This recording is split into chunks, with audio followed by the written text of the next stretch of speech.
I don't know. I mean, I'd love to hear Ian's take on this. This is your world. Like, what do you think? Well, I mean, I think, like you said, I mean, first of all, you got to give, Facebook, Instagram credit for being this incredible product machine. And they've actually been able to transform themselves in a way that people hadn't in the past. You know, I mean, I feel like in our lifetime, we watched, Microsoft try to be AOL. We watched, we watched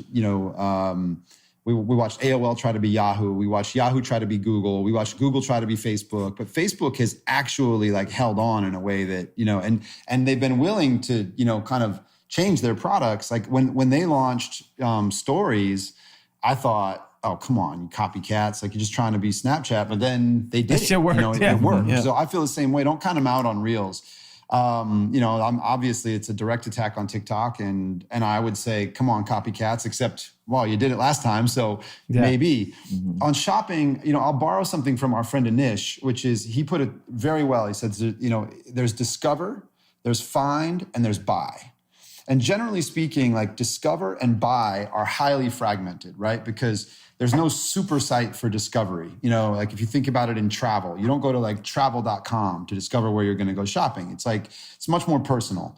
And it's fragmented. But then you turn to an oligarch when it's time to buy a plane ticket, right? You go to Kayak or Skyscanner or Booking.com or Airbnb. There's some oligarch in the middle that you go to, but then they ship you off. You might go to Skyscanner and then end up on Turkish Airlines. Like, you would never go to TurkishAirlines.com, but you might land there from the find thing in the middle.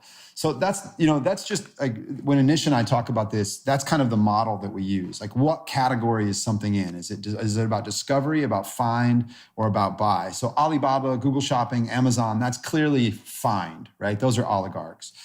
The interesting thing is that, Instagram is really in the discovery bucket. Yeah. Right. So what I would say is, I think they already are very powerful on discovery. Right. So if you think about, for luxury brands, consumers have a relationship with luxury brands on Instagram. They see that brand there, but then they might end up on the brand site to buy something. They might go to Google and search. They might end up on a search engine like list.com or even on Farfetch, to be in that, to find.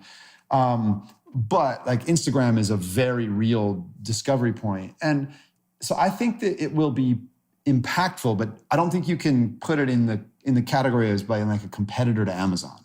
Yeah. I don't even think that's what they want. I think they just see it as a shortcut between discover and buy. Yeah. So, and I think that will, have an impact. It will have a value. Don't you think one of my like early arguments would be, I think almost discovery and then find and buy are like separate by nature. Like, you don't want to find and buy in the same place you discover. It's the coolness of where you discover that makes you even open to discovering. As soon as you know you're being targeted to find and buy, you're no longer open to. Don't you think that's a risk with this? That's the only risk I see when I see. I definitely do. I definitely do. I think so. I think so too. I think that people, when you're in that discover mode, it's all about trust. Right. Yeah. The thing I would say, though, is that if it's a brand that you trust, like, people are asking me all the time about, well, what about Amazon? They want to come into luxury fashion. My question is simple. Like, what value do they add? Right. Mm-hmm. Because if I see a Celine handbag on Instagram that I want, and then whether I go to Google or I just go to Celine.com, like, it's not like I have questions about, I'm worried about giving my credit card to Celine, or, I'm worried about the delivery. No, it's Celine. Mm-hmm. Right. So I think that you're right. But if I'm already following Celine because I like Celine, and then Celine provides me the convenience of just clicking through to buy. Yeah. I don't think because I totally get your point in terms of being sold.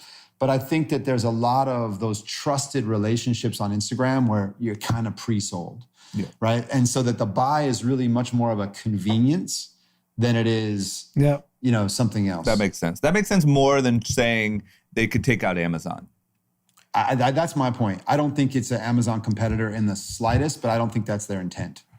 So if you just go back to Reels, the reason why I don't think it's going to be competitive, if you look at the last 9 to 10 months, every month globally, TikTok has been the number one app downloaded every single month. Yeah. And I think what they were able to do with Stories is they made sure people of our age don't migrate to Snap and keep us on Instagram with this new feature. The problem is the young people never actually left Snap, and it's reflected in the user base. I think they still have 250 million users on Snapchat, and Snapchat's on fire. But didn't the usage kind of change?